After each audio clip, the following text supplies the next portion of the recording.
അസ്സലാമു അലൈക്കും വറഹ്മത്തുള്ളാഹി തആല വബറകാതുഹു. അൽഹംദുലില്ലാഹി റബ്ബിൽ ആലമീൻ വൽ ആഖിബത്തു ലിൽ മുത്തഖീൻ വസ്സലാത്തു വസ്സലാമു അലാ അഷ്റഫിൽ മഖ്ലൂഖീൻ വ ആലി കുല്ലി വസ്സുഹബിഹി അജ്മഈൻ. അമ്മാ ബഅദ്. വിശുദ്ധ ഖുർആൻ ഓതുന്ന സത്യവിശ്വാസിയുടെ ഉപമ അവൻ ഓറഞ്ച് പോലെയാകുന്നു. ഓറഞ്ച് വാസനിച്ചാൽ നല്ല വാസനയുണ്ടാകും, അത് തിന്നു കഴിഞ്ഞാൽ നല്ല മധുരമുണ്ടാകും. വിശുദ്ധ ഖുർആൻ ഓതാത്ത സത്യവിശ്വാസി അവൻ കാരക്ക പോലെയാണ്.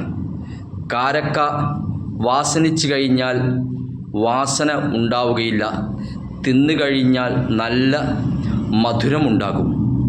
വിശുദ്ധ ഖുർആൻ ഓതുന്ന കപടവിശ്വാസി അവൻ റൈഹാൻ പുഷ്പം പോലെയാണ്. റൈഹാൻ പുഷ്പം വാസനിച്ചാൽ നല്ല വാസനയുണ്ടാകും, അത് തിന്നു കഴിഞ്ഞാൽ കയ്പ്പാണ് ലഭിക്കുക.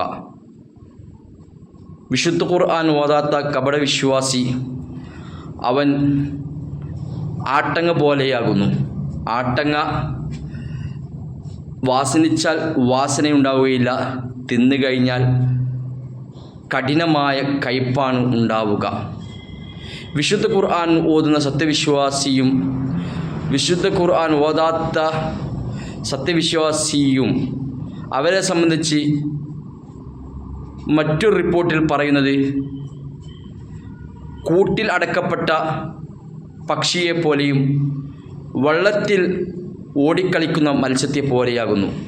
ഇതിൽ വള്ളത്തിൽ ഓടിക്കളിക്കുന്ന മത്സ്യത്തെ വിശേഷിപ്പിച്ചത് ഖുർആൻ ഓതുന്ന സത്യവിശ്വാസിയെ സംബന്ധിച്ചാണ്. കൂട്ടിലടക്കപ്പെട്ട പക്ഷിയെപ്പോലെ എന്ന് വിശേഷിപ്പിച്ചത് ഖുർആൻ ഓതാത്ത സത്യവിശ്വാസിയെ സംബന്ധിച്ചാണ്. നോക്കൂ സഹോദരന്മാരെ, വിശുദ്ധ ഖുർആൻ അത് പ്രവാചകൻ മുഹമ്മദ് മുസ്തഫ സ്വല്ലല്ലാഹു അലൈഹി വസല്ലമ തങ്ങൾക്ക് ഇറക്കപ്പെട്ട പ്രധാനപ്പെട്ട മുഅ്ജിസത്താണ്. അല്ലാഹു തആല അമ്പിയാക്കൾക്ക് 100 ഏടുകളും 4 കിതാബുകളാണ് ഇറക്കപ്പെട്ടത്. മൂസാ നബി അലൈഹി ഇസ്ലാമിന് തൗറാത്ത് അത്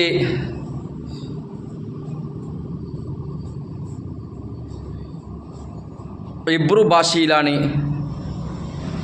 അതേപോലെ തന്നെ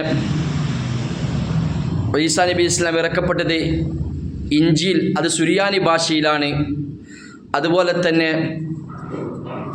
ദാവൂദ് നബി ഇറക്കപ്പെട്ടത് സബൂർ എന്നതും നമ്മുടെ മുഹമ്മദ് മുസ്തഫ സല്ലല്ലാഹു അലൈഹി വസല്ലം തങ്ങൾക്ക് ഇറക്കപ്പെട്ടത് വിശുദ്ധ ഖുർആനാകുന്നു, അത് അറബി ഭാഷയിലുമാകുന്നു.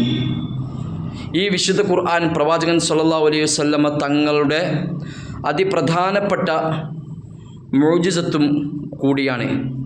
അല്ലാഹു തആല നമ്മെ എല്ലാവരെയും ഖുർആൻ അനുസരിച്ച് ജീവിക്കുവാനും അതനുസരിച്ച് പ്രവർത്തിക്കുവാനും തൗഫീഖ് നൽകുമാറാവട്ടെ. അസ്സലാമു അലൈക്കും വറഹ്മത്തുള്ളാഹി തആല വബറകാതുഹു.